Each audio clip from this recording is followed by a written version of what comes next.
Welcome to the Rise to the Challenge podcast. Join me today. He's a global consultant, trainer, and executive coach, public speaker, author, and the creator of Squareball. It's David Lutes. How are you doing today, David? Really good. Nice to be here. Thank you for the opportunity to talk about your rise to the challenge. First thing we like to do with all of our guests is go right to the beginning. Talk about where you're from and what were you involved in growing up. Well, it's a pride thing, really. I'm from a small village in upstate New York in the Finger Lakes area, and we had 1,250 people. I think we have 1,700 now, and everybody knows everyone else's business. My mom and dad were both school teachers all of their lives in Trumansburg. Every one of my friends had my parents as teachers. I had my parents 7 times between them. So the other cool thing about the village is that my great great great great grandfather was given the land. He was the joint co-founder of the village after the Revolutionary War. So he was given the land as payment, and he set up a pub and a tavern, and his brother-in-law set up a grist mill and married, well, his brother-in-law, and they formed the village. And so, we're kind of rooted in the community, and it's one of those places where it's dominated by sport. It's dominated by community service. If you want to build a new playground, the whole village shows up at the school and constructs it. When you go fishing, you bump into your neighbor, and it's also the home of the highest falls east of the Rocky Mountains. It's higher than Niagara, and it's Indian land. It's traditional American Indian original tribes and clans. So it's just a wealth of history, tremendous scenery, stories to be told all the time. And the other thing, when I was growing up, it was the home of the Moog synthesizer. You're far too young to remember this, but the original synthesizer bought by the Beatles, bought by the Rolling Stones, was in Trumansburg, New York. So in terms of what I was involved in, pick a subject, any subject, all 3 major sports: basketball, football, baseball. We were a sports family. My brother and I spent our days making up new games in sports. My mother worried every day when we left the house for fear that we would come back bloody and broken. We are on our bikes in the woods, hunting, fishing, trapping, sport. That's what especially my brother did. Me, I was student council, acting, drama, sport, the community service, the captain of every team, president of every club, and my other big interest was girls. So it was quite normal, and we did quite well at it. That's what it was. My passions, personally, were reading, inventing games, sport, storytelling, acting. I was known when I was younger as the smart aleck wise guy who always had a quick answer. But at the same time, I was never afraid to be out front, take a risk, lead the team, lead the adventure, try something new. First place I wanted when I had children, the first thing I wanted to show them was the school that I went to. I wanted to go back and show them the school. And my mother went to the same school for 12 years when she was a kid, born in my uncle's farm. Same school for 12 years, taught in the same school for 32 years. And so I wanted life around the school, the sports we played. My parents were at every game. My friends and neighbors and cousins always reminded me that my brother was better than me, and he was. He was a lot better than me. Anyway, that was life. I mean, it was you rode your bike everywhere. The main street was less than a mile long. We don't have a traffic light. You could be at school in 10, 15 minutes at max on your bike. Walk across the street and walk for miles in orchards and farmlands. It was good life, really good. Do you think that living in a small community helped you find your passions a lot easier than if you were living in a big city life? Or do you think that it was definitely harder living in that small community? That's an interesting question. There were 110 kids in my graduating class. I would imagine 79 of them have never moved or been further than about 20 miles away from the village in their life. A handful of us were fortunate to have our sights set differently, and I'll tell that part of the story in a minute. But we didn't dream or think beyond the borders of Trumansburg very easily. And because we're a small town, therefore the teams were small. Therefore, we had great notoriety in the little villages around us. But when it came to playing Ithaca, which is the home of Cornell, which is Ithaca College, which is, the big city with only 30,000 people, to play against them in sport was a huge deal. To beat them was even better. But you didn't set your sights beyond Cornell, maybe. And you weren't going to get a scholarship unless you knew somebody or unless you were exceptional. You didn't dream of going to an Ivy League school or a top 10 or a Big 12 somewhere else in the country. You were going to stay within the community college or the state colleges of the area. So in terms of education, you didn't think too far afield. Because we were small in the sporting world, your chances of getting a scholarship were very slim. That said, my brother, who is my hero, I respect him more than any man on the planet. He got a football scholarship, and when he was too small and got nearly killed playing as a quarterback, he got a baseball scholarship. Florida State offered him a scholarship. These were big name schools, and he had his shot, and he took it. I tried out for the Cincinnati Reds when I was 15, and got picked for the final team, and never heard from them again. I tried out for Pittsburgh. I tried out with Kansas City, and I'll tell that's another story later. But you dreamed of the big shot, but it was never really going to happen. So I don't know anyone other than a few of us who were part of the Model United Nations Conference, for example, who had ever been to New York. It's 400 miles away, but we've never been there. You just don't go there. It's a scary place. So we were constrained by our geography, by the limitations of the village. It was a farming tourist community. So people didn't dream big. So it was for me, I was going to mention this later. I'll mention it now. When I was 15 and I was playing summer baseball, I got hit in the head on the left side, and it knocked me out. It tore a hole in my retina, and its macular hole resulted. You won't know him, but if you look it up, Tony Conigliaro from the Boston Red Sox had exactly the same injury at the same time. I wrote him a long letter, and he never wrote back. That's why I'm a Yankee fan and not a Red Sox fan.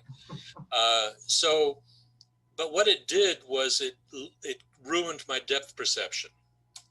So I had to change my direction, the way I'm thinking. I'm no longer going to be a second baseman. I'm going to be a pitcher. I'm no longer going to bat 600. I'm going to bat -4. So that changed my perspective on sport. And instead of being a fullback or a wide receiver, I now have to be a kicker or a punter only, because insurance wouldn't cover us any other way. So my whole last 2 years of high school changed dramatically, and I focused much more on politics, school politics, not social action, but community service. I still play sport, but I also got into dramatics, and I got into things like the Model United Nations and Boys State and that kind of stuff. So I was kind of setting my sights differently. And then in my final year, in my junior year, when I got selected as an exchange student, the whole world changed. now suddenly we'd had exchange students stay with us from South Africa, from Australia, from Japan, and that kind of lit a fire in me. I'm thinking, oh, but when I got selected, they offered me Bolivia or Australia. Oh no, they offered me Australia. Then some Americans in Australia got very drunk at the age of 16, 17, and they banned American students from ever coming again. So then they offered me Bolivia or South Africa. Now, all I knew about Bolivia was American protests in the street, people burning American flags, a revolution every second year. No thanks. So I chose South Africa, and it changed my life, completely changed my life.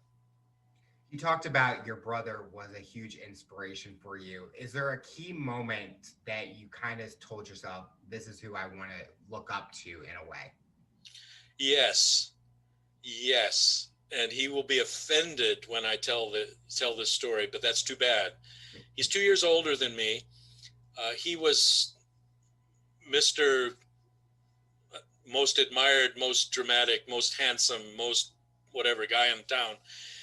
And I would go to a school dance at another town, and I saw a cute girl. I went up to ask her to dance, and she said, okay. And as we start to dance, she looks at me and said, "You're John Lutz' brother, aren't you?" And I go, "Yeah." "Is he here?" And so I became known as John Lutz's brother as opposed to Dave Lutz. So there's this shadow that I have to walk in, shoes I have to fill, especially when he went off to college. But so that's not the moment. The moment was he was a freshman in high school playing varsity ball, had a gun for an arm. He was a five-tool player in every sense of the word, and he hit a grand slam to win the game. And he just when he got to home plate, and we all crowded, I was a bat boy, so we all rushed up to home plate, and he just looked and said, "Cool." It was not ego. It's not about, and I always admire the fact that he worked so incredibly hard. I watched him discipline himself, practice his running, practice his throwing, practice his batting. He would check his traps in the morning, get up 4:00 in the morning and check his animal traps. And he would skin the animal, stretch it, come upstairs, wash his hands, get his cereal. And while he's eating cereal, he's doing his hand grips with his left hand. And why? Well, because he wants to be a switch hitter, and he has to get his left arm and hand stronger. And I watched this guy for years and years, and he just never stopped. He had a heart for the game. He had the skill, but he never believed that he had enough. And then he went on to teach middle ed. He taught special education for 25 years. And he stuck at it in ways that I could never have done. So anyway, back in those days, he was the guy. My dad was ahead of him, but John was the sportsman that raised the bar really high. I wanted to be him. As you're being known as your brother's brother, what did you do mentally for you? Were you trying to always figure out a way to how to change the identity to? Oh boy, did I! I had to adopt a different identity. I had to. He wasn't an honor student.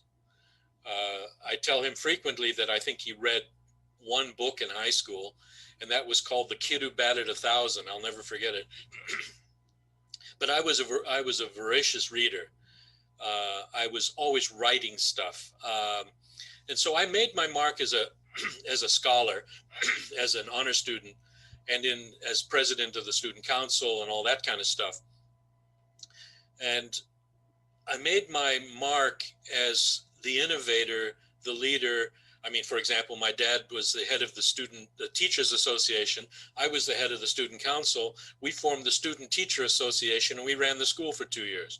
I mean, and there's where I got my buzz and my drive, was that I was shaping the direction of the school, encouraging kids who were left out, who didn't feel part of it. So that was kind of my persona, but it was a natural thing. It wasn't that I was acting it out. my brother and I are completely different in that regard. And I discovered early that I had something to offer that wasn't just on the sports field.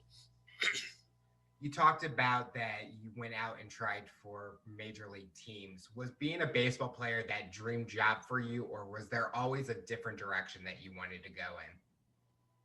You know, that's an excellent question. I wanted to go to Annapolis Naval Academy, for example, and I applied. I got interviewed, but because I did Latin instead of German and French, and the reason I did that was because I had a busy schedule with school politics and sport, and therefore that disqualified me. And then also I was legally blind in my left eye from the injury. They disqualified me, and so I I wanted to be a math teacher like my dad or an English teacher like my mom. You know, that they were so good at it, and I just admired the way kids responded to them and how they just extracted the best out of kids. I just love that whole thing. I knew I was talented. I knew I had some good natural ability, but I didn't have what my brother had. So I decided pretty early on that this professional route wasn't going to be me. I tried out 6 times and got good reviews, did well, but my brother excelled. But it wasn't until I got to South Africa that I started having second thoughts, because there's a part of that story that just, took me in a different direction on the baseball front. When you went to South Africa, was that during the time that you were pursuing education with college, or was that before you made that route? Yeah, the way it works is when you finish high school, you get to take another year off before you go to college. So it's an extra year in a high school in another country. And so I went there. They enrolled me in a private boys' school near Cape Town, and wearing a uniform and all the rest. But I wasn't expected to study, really. I was more of a figurehead student who was part of the international liaison group, that the Rotary Club was trying to promote. So I knew that when I got back to the States in the following year that, I'm going to have to make some hard decisions. And my SATs weren't particularly good, considering, even though I was a pretty good student. And so I knew I was going to have to take them again. I was looking at Penn State. I was looking at Ohio State, and a few places like that. But when I got to South Africa, the direction of my life changed so dramatically that I almost forgot about that. My dad didn't. He was my recruiter back home, or my recruiting man, and what's the word I'm looking for? My manager. He was shopping me around. Yeah, when I got to South Africa, the first thing I discovered was that I'm an all-American boy and I'm pretty boring, and I'm going to have to let my hair down. And I'm going to have to be cooler than any other kid, and I'm going to have to be more wisecracky than ever before. And basically, I made myself into a pain in the butt. And my first host family, was really annoyed with me very early on. It was midwinter there, and they're in the Southern Hemisphere. I was cold, I was angry, I was upset, I'm missing my girlfriend, I was missing my family. School sucked. I mean, what's a private, boys' school wearing a uniform, And I decided to just be a rebel. So much so. Oh, and in the middle of this, in the first couple of months, I discovered that the president of the South African Baseball Federation was in the Rotary Club that sponsored me. And when he found out I played baseball, okay. Now, they'd been playing ball in South Africa for 30 years before that. I didn't know. I brought my glove and my spikes and a hat and a rubber-coated ball because I knew I'd have to throw against a brick wall maybe. But that was just because I liked doing it, not because I had any idea that ball might be possible.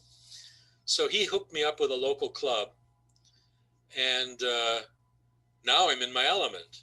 I mean, a small-town boy from upstate New York is a nobody on the radar of professional sports or celebrity sport. Now suddenly, I'm in the limelight as when I did my first practice game, 4 newspapers showed up. Wow. And interviewed me. Oh, this is funny. And they interviewed me, and they'd heard somewhere in the media about a knuckleball. And they asked me can you throw a knuckleball? I said, yeah, sure, I can throw a knuckleball. Now, I couldn't hit the broadside of a barn with a knuckleball, but I can throw one. Anybody can throw one. I mean, but the next day, headlines in 3 or 4 of the newspapers, sports sections, New York knuckler arrives in town, and it was really funny throughout the next couple of years, or at least the first year. I had batters scared spitless because they were worried that I was going to throw this unhittable pitch. Now, my catcher and I worked it out. We had 4 pitches, but what he'd do is he'd give me a 1 for a fastball, and I'd shake him off, 2 curve, 3 slider, 4 screwball, and then he'd give me 1 again, which is really what I wanted. And then I'd look at him and I'd smile and go, yeah, that's it. And you could see the batter sort of, beginning to twitch and, worried that I'm going to throw this knuckleball that will embarrass him. Anyway, they found out soon enough that I couldn't throw one. But so baseball became my thing, and in a very short time after the season started, the 2 things happened. Number one, they pick an all-star team for the province, and I got picked for the all-star team. It's called Western Province just the Western Province team, and I was a starting pitcher for Western Province. The other thing was the Rotary Club decided that they had enough of me. I found out a year later that they were actually planning to send me home. First time in the history of Rotary. I was that bad. And they said, we're going to send you to a Christian camp. So I saw the brochure and I said, well, they're going to do Bible study and they're going to do this and that. And then there's sport. And I go, okay, I can, trampoline. I'm good on the trampoline. Other sports, I can do those. I can learn any sport. I love sport. But when I saw that there was a sort of a Bible element to it, I went to my host father and I said, look, I'll go on this stupid camp because it's spring break. But you need to let them know to keep their religious mitts off me. Now, I'm saying this because I'd never held a Bible in my hand, never been to Sunday school, never been to church, didn't even know the most basic Bible Christian stories other than Christmas, which I doubted. My dad was an atheist. My mom was a closet agnostic. So I had absolutely zero reference points for this.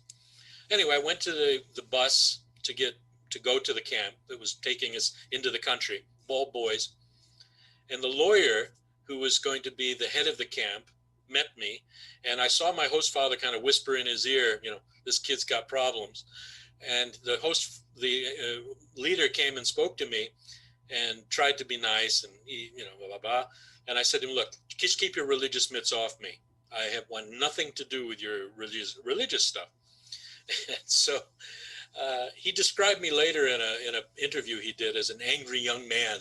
So long story short, lots of sport. The leader of the camp, the tent that I was in, was a Baptist minister. I think he wanted to quit the ministry by about Thursday.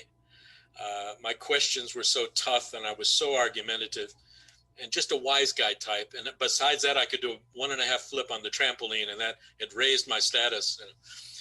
But then on the Thursday night, the leader of the camp shared the message I'd never heard before. I went to him afterwards to say thank you, and found myself grabbing him by the shirt, shaking him uncontrollably, crying and shouting, why has nobody ever told me this before? This is the most amazing news I've ever heard. And he said, we must sit down. And we did. And he prayed with me. And my life, I'd like to say then that it was at that point, I didn't know really what it meant, but I hung a sign around my neck that kind of said, now I'm under new management. And I really didn't know what that meant. So now I got Rotary Club has decided that they're going to let me stay. When I got back, apparently I was a better kid. Baseball has got me in the limelight. I've been on the Western Province All-Star team. And then came November of that year when the Western Province Baseball Association organized a special All-Star game because the owner of the Detroit Tigers was in town on vacation. His name is John Fetzer. And he threw out the first ball and he sat in the press box and the media was all around him and it was a big deal. And I was the starting pitcher. I was only allowed to throw 3 innings. I did. I struck out 9, walked 1 hit. It was that kind of day. Awesome northwest wind, the northeast wind, which made my curve just unhittable. Long story short, we won the game. I was called to the press box, and Fetzer walked right up to me, right into my face, and the cameras clicking and people writing. It was one of those. I've never had this before. This was just so weird. And he said, "Son, you got a mighty fine curveball. What are you doing next month? What are you doing in February?" And I said, "I'm an exchange student." He said, "I want you in Tigertown for spring training. Not single A, not double A, not triple A. Go straight to Tigertown for spring training." And so I'm sweating and can't breathe. But I said to him, my life has begun to change, and I really need to finish this year. And so thank you, but no. And he was a bit shocked. And anyway, next day, sports headlines: "Stupid American turns down pro offer." And so I got 100 clippings from the newspapers, sent them to my dad. He then contacted one university after another in the U.S. saying, "Look at his stats from high school. Look at his stats from South Africa." They had no idea whether South Africa was any good or not in baseball. But the Fetzer himself had offered me a shot at the Tigers, and he turned it down. Anyway, I met a girl who was a Christian. I continued to play ball. I did really, really well. And I was aiming to finish my year, and I knew I had decisions to make. My dad, meanwhile, had contacted Ohio University, and they were offering me a sight unseen scholarship to play ball. Full tuition, full everything, sight unseen. Didn't even watch me play, no scouts. I got back home, and I started doing playing ball again for American Legion and doing a job. And the draft lottery came up. And in those days, 1 to 365 was in one bin. January 1 to December 31st was in another. They reach in, compare the numbers. My mom sat home watching it on live TV, and I was number 52, which meant I could probably, with my record, with my high school career and all the rest of it, probably end up in Vietnam leading the troops, which really wasn't my idea of fun. The same time, almost the same week, so I had to make a decision. Do I apply for a deferment? Do I go to school? If I go to school, I can get a student deferment and not go into the military. About the same week, just for the heck of it, I went to the Kansas City tryout, Kansas City Royals, for the baseball academy. And I'd been working on a new changeup and a new fastball. I was told my mechanics were wrong. So I'd been working a lot on that. And they had 120 boys trying out. They were only going to pick 20. And I got picked. My dad's now beside himself. Oh, he's got to decide now. Is it going to be, call John Fetzer, go to Detroit, or is it Kansas City, or is it Ohio U, or, what's going on? And I turned them down. I said, no, I think I want to go back to South Africa. And my dad freaked out. And that same week, we got a call from South African, the club, saying, we want you to come back on a contract to promote and teach and coach and play. And also in the so-called colored townships. And this was the heat of apartheid. So working with a so-called colored team, non-white team as they called them, was exceptional and illegal, but we were going to do it. But he also wanted me to bring out equipment, balls, uniforms, and all the rest. And while you're at it, we want your dad to find another player to bring out with you. So now I've got Ohio U, I got Kansas City, I got Detroit, I got the Army, and I've got a contract chance to go back and play baseball. They'll find me a job, give me a place to live, but all I do is play ball. And besides that, I've had this change in my life as a Christian thing, and my whole world's changed. My whole direction has changed. So my parents and I, we sat down and had a long chat. First thing that happened was I got a 4F deferment that said I'm permanently deferred from the military because of my blind eye. Go figure. I was complaining to God about that one for a long time, but now suddenly I'm not going to go to Vietnam. I get to go back to South Africa. I turned down the scholarship, didn't, of course, go to Kansas City, uh, and arrived back. And my parents bought it. They accepted it. They said, okay, you're a big boy. You're 19 years old. You do your thing. Nobody else from Trumansburg had ever left the town, so this was kind of cool. And I arrived back and just did church stuff, youth work, baseball, and more baseball, and a girlfriend. And that was my life. Oh, and then the other player, the second player came out. He was from Ithaca, and we did that year together, and we made a big mark on the game. And we finished that year. And I think I calculated that because the seasons, I played baseball, high school, summer, all year in South Africa for 10 months, back to home for all summer, back to South Africa for another year. I threw 75,000 pitches in that period. And my shoulder was shot. And, but long story short, we did the year and the game was picking up. More Americans were wanting to come out. And in the middle of all this, the coach of Cornell contacted Rob Nelson, who's the owner of Big League Chew Bubblegum, and said, Rob, we really think this would be a good idea for you. He'd finished Cornell 4 years before. Cornell. And he went to meet with my dad. My dad sold him on the idea to come out and play ball. And then a month later, there was Rob, big as life, total hot dog, great lefty, cheated on his pickoff move, but I don't care. It was a balk, but nobody called it. He's on my team. We're good. And we became really, really good friends, and we played ball together for a few years, and it was really, really, really a special time. And we remain good friends to this day. Actually, we didn't see each other until last year after 45 years. So. Anyway, in the middle of all this, I decided to study. I went to University of Cape Town to do psychology.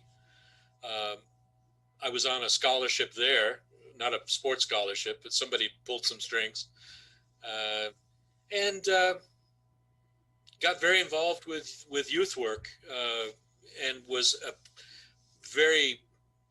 I was billed as the American Christian sportsman. And so I'm now in conferences and in big meetings and rallies and things with Youth for Christ and others all over the show.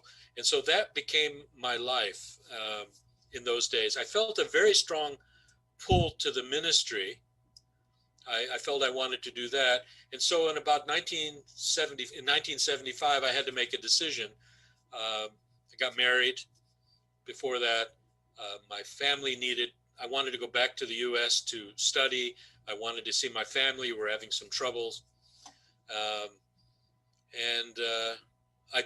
walked away from baseball and went back home and was there for 2 years. Didn't study again. But I got a call from my old mentor, pastor friend from South Cape Town and said, we want you back. Not to play baseball, David, not to play baseball. We want you back to lead our university program, and we want you to go full-time, and which I did. And eventually then I went to theological college and studied for 4 years, got ordained, and was now, one funny thing. In the middle of a sermon in an obscure place in some middle part of South Africa, I see 4 guys sitting at the back of the church in the back pew. And they're kind of looking at me and kind of waving. And I thought, the one guy looks familiar. Long story short, he and I played baseball together back in Cape Town. He started a team locally and he wanted me to come and play again and coach one of their young players, developing as a pitcher. And I played one game, blew my arm out, blew my knee out, and decided I better just keep preaching rather than playing. That would probably be safer. But now remember that all of this what I was involved with now was in the heat of apartheid.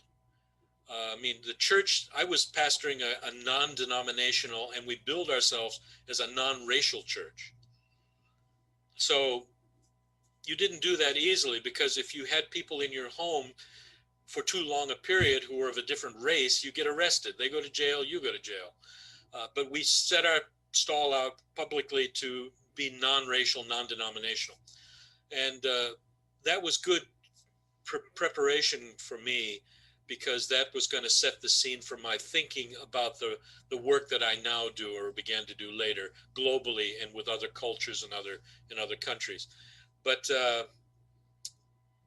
so my family had more issues, and I hadn't seen them for a while. By the way, my atheist dad called me up in the middle of all this and said he respected me and admired what I was doing. Even though you turned down Detroit, Ohio State, Kansas City, even though you turned it all down, it took him 10 years to get there, but he did it. And went back to the U.S., helped my family get back together. Was a chaplain at a school, worked for a big university in Chicago, was a recruiter. And I started thinking about, my own career. I had left the ministry, but now I got to think of what to do with myself.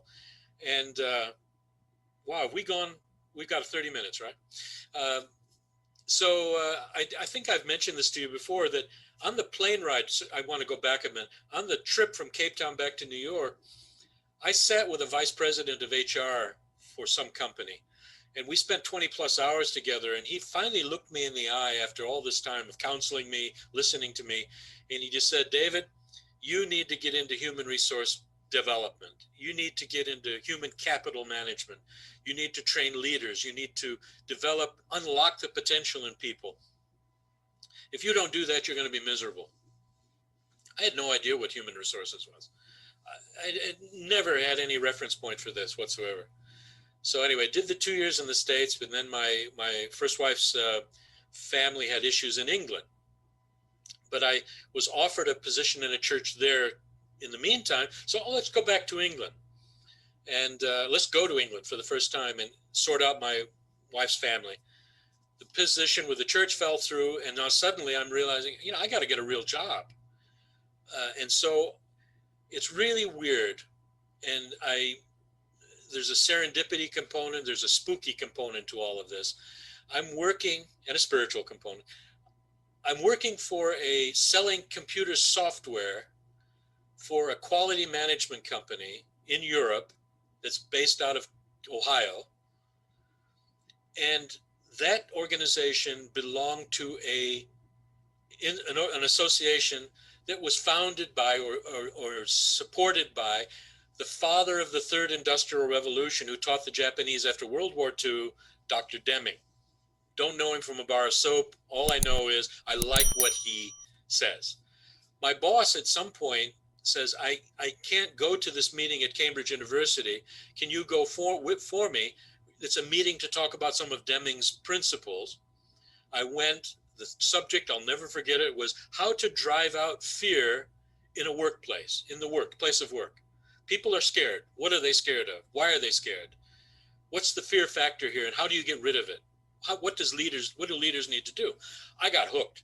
I'm looking for a philosophy, a way of dealing with the world, working in the world that compatible with my Christian beliefs, but at the same time unlocks people's potential and gives me a chance to interact, to see them shine and blossom. This was me, man. I'm wild about the idea. A couple of weeks later, I spoke at a workshop. Some people, by the way, the collapse of the Soviet Union had just happened. So all these new countries in Central and Eastern Europe were trying to find themselves, get an identity of some kind.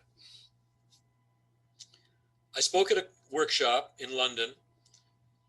Some people from the Czech Republic heard me, invited me to be a keynote speaker and seminar leader at a big conference that was happening in Prague a few months later.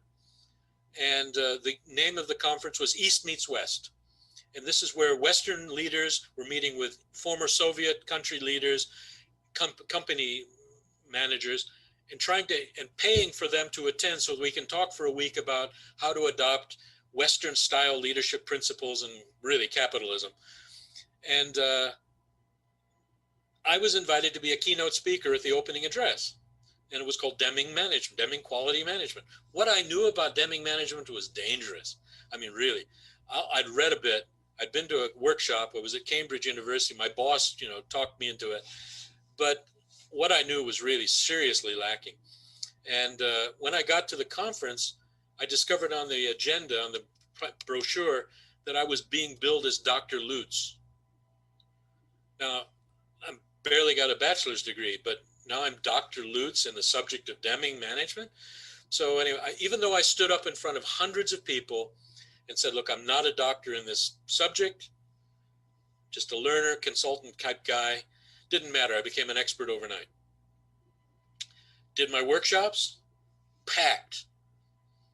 Get to the end of the week, a delegation from Lithuania came to me, offered me a really, really weird gift. I wished I'd kept it. It was really strange. And they said, we'd like you to come and help us transform our new nation on the principles of Dr. Deming. I go, hell's bells, what am I going to do? And I remember Dr. Deming had told Ford Motor Company he wouldn't help them unless the owners, the top people, invited him. So I said to them, well, unless I get an invite from the top, there's no point. I don't want to waste my time or yours. They went and had a little huddle, came back and said, if the prime minister invites you, will that be okay? So what am I going to say? So I said, yeah, okay. A week later, I get a fax from the prime minister with 80 people of all the top leaders of all sectors of society. Come and teach us how to create our new country on the principles of Dr. Deming. Fortunately, one of Deming's interns was a professor at USC, and she was Lithuanian. I called her up, I said, help. And we put together a program, we sent it off to them and said, we'll do it for free, just pay for our flights and our accommodation. We were pumped, we were excited. We're gonna help a whole new country? Nothing, heard nothing. Week, 2 weeks, month, 2 months, nothing. And we called it off. But what that did is it propelled me into a world that I didn't even know existed. And I had to discover what it is, who am I, what is my message, what is my passion, what is it that I wake up every day wanting to do? What gives me the greatest adrenaline buzz I can imagine? Is it baseball? No, I'm a New York Yankee fan, that's enough. Watching my son play ball, that's enough. But I realized that I wake up every day wanting to help people learn and grow and improve the same way my parents taught their students, the same way my brother excelled at what he did. And I wanted to take the principles that were important to me as a Christian, wrap them into the language of management and leadership, and change the world. That was me. And I won't go into all the details, but a series of events just happened after that, and working with NATO, working with Polish communists, working with mafia, Ukrainian mafia, on and on and on. My whole life over the next 10, 12 years was just focused on training, developing leaders and managers in the former Soviet Union and in developing countries. And that's how I cut my teeth on how to be a human capital development, talent management, organizational development consultant and coach. So.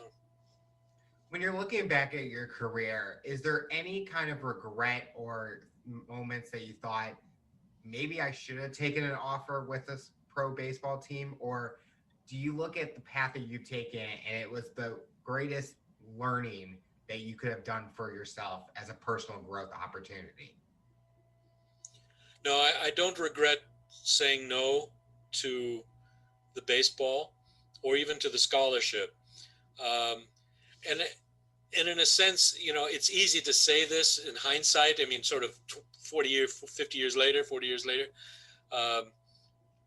If I had taken the scholarship, if I had gone to play pro ball, which I wasn't good enough to do, I really didn't have what it takes. I'm too short, and I don't love the game the way my brother did, for example. If I had done that, then that experience with Deming or that experience with Ukraine, and the they would never have happened. Um, I wouldn't have met my second wife, who's Ukrainian. We wouldn't have had 20. Where is he? 20 years ago, uh, after 25 years ago now, 20 years later, to have a boy like this. I've got kids in England. I've got a grandson, and all much of that wouldn't have happened. All of it would, none of it would have happened. Would have happened if I had said yes to a route, going down a different route. It's easy to look back and say, what if? But as I said, I hung that sign around my neck, and I kind of felt like, well, it's not that I want to hold him responsible for my mistakes, but he's got the rudder on this one, and I got to just put the sails up and hope that I go in the right direction. I do regret not completing my education. In one sense, I enrolled in because my lifestyle was all over the show.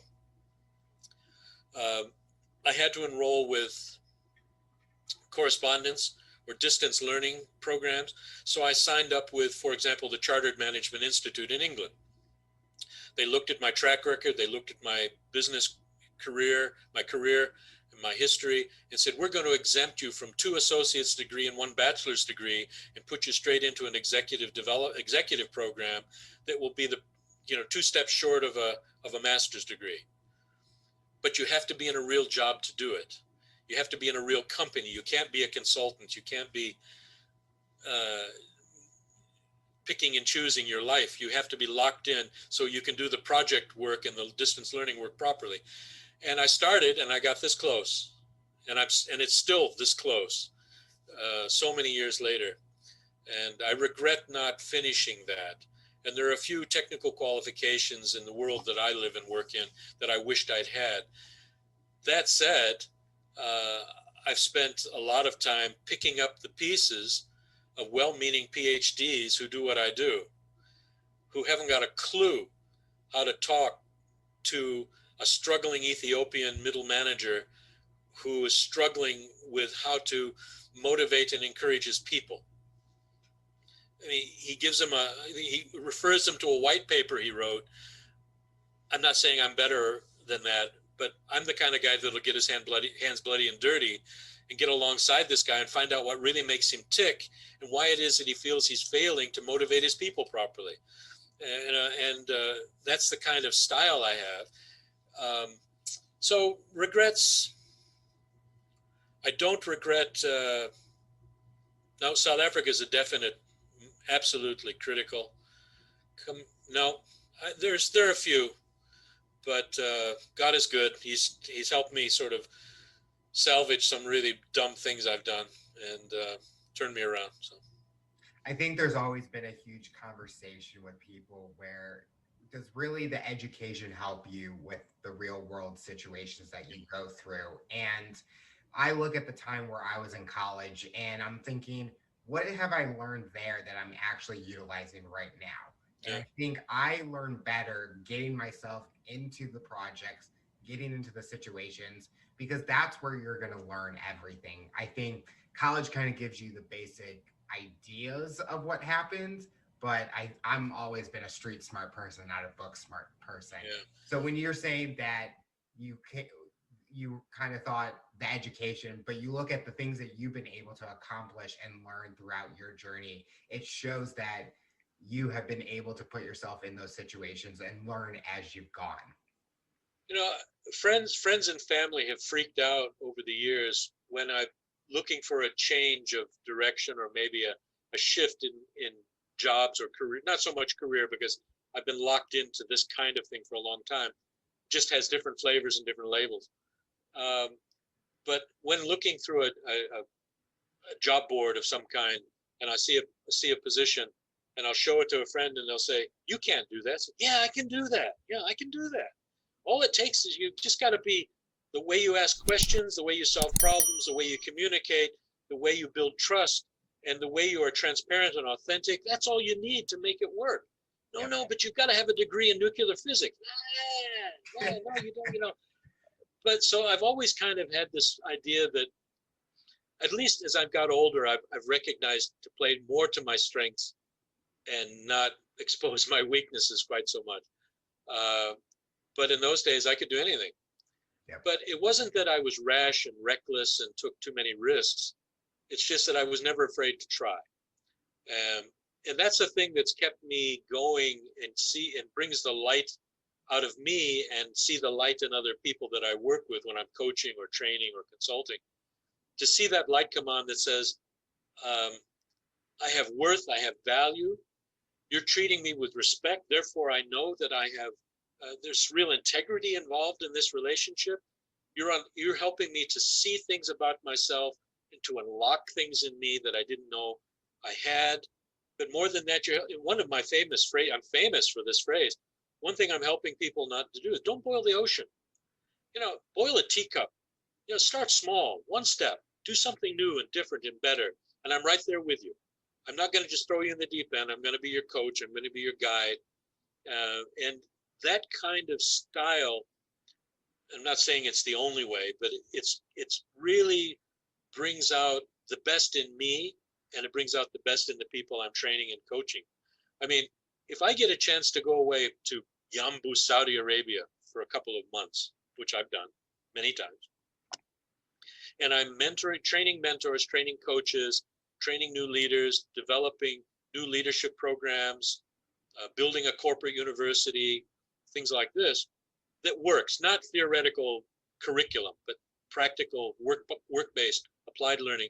And I come home and I'm exhausted. And my family my son or my wife will kind of say after a day or so, we really would like you to go away more often, And I go, thanks a bunch, No. The point being is you obviously enjoyed what you were doing. You've come back tired, but you've come back richer. And you've come back pumped. And you're such a nice person to be with when you're like this. And I said, okay, let's talk about the other times. Oh, no, just go away more often and come back nice, and so that's a principle that, when I work with companies now, I'm trying to help them understand a message of organizational wholeness, for example.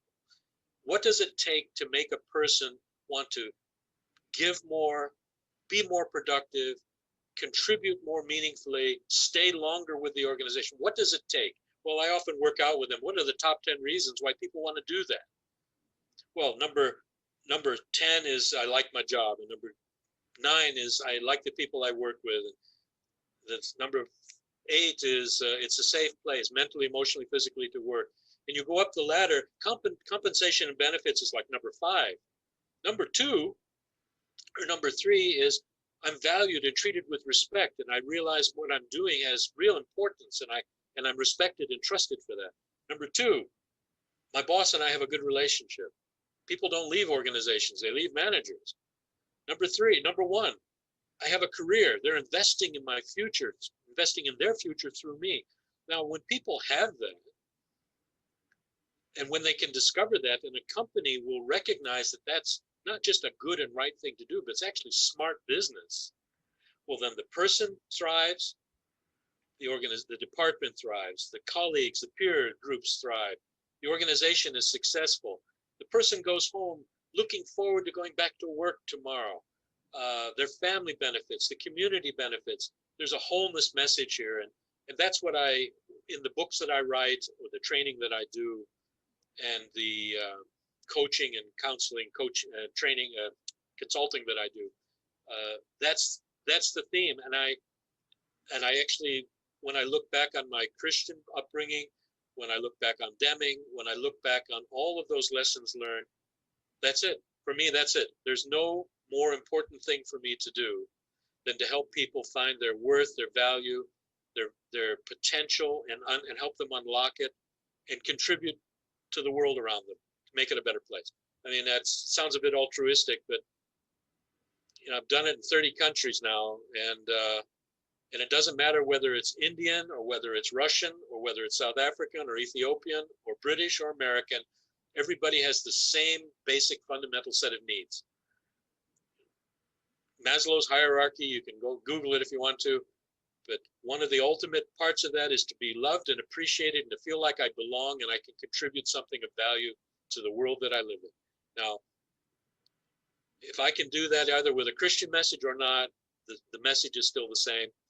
And helping build people up and help.